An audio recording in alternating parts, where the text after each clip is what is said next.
In questo momento ne abbiamo 8.300 che non hanno ancora fatto nessuna dose. Nel Bellunese è ancora importante il numero di non vaccinati fra gli over 50, fascia d'età per la quale da febbraio scatterà l'obbligo di legge con conseguenze personali e sociali oramai note. In questo mese di gennaio oltre 1 migliaio in questa fascia di età hanno aderito alla campagna vaccinale, quindi si sono vaccinati.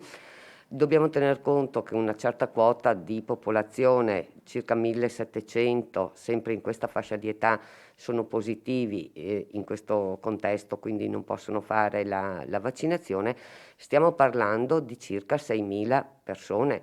6.000 persone ancora senza protezione, l'azienda sanitaria le invita ad aderire alla campagna vaccinale per poter avere la possibilità di muoversi e soprattutto di lavorare. E poi ci sono i giovani che appartengono alla fascia d'età 12-19 che hanno aderito bene alla prima e seconda dose con una percentuale che supera l'80% ma che latitano alle sedute di richiamo. La terza dose anche per loro, recentemente è possibile aderire alla terza dose, che gli consente quindi di avere quel Green Pass rafforzato e permette di rimanere in classe, quindi con una didattica non a distanza ma in presenza, ma soprattutto, vista anche l'età, di mantenere quelle attività sociali che tanto sono pesate nei lockdown e nel periodo precedente.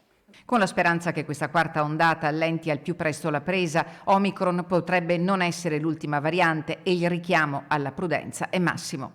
Sappiamo cosa è successo, ma non sappiamo quello che c'è davanti. È evidente che la nostra speranza è che si spenga velocemente anche per poter tornare a una normalità, non soltanto nella nostra vita personale, ma anche nella vita di relazione e di lavoro.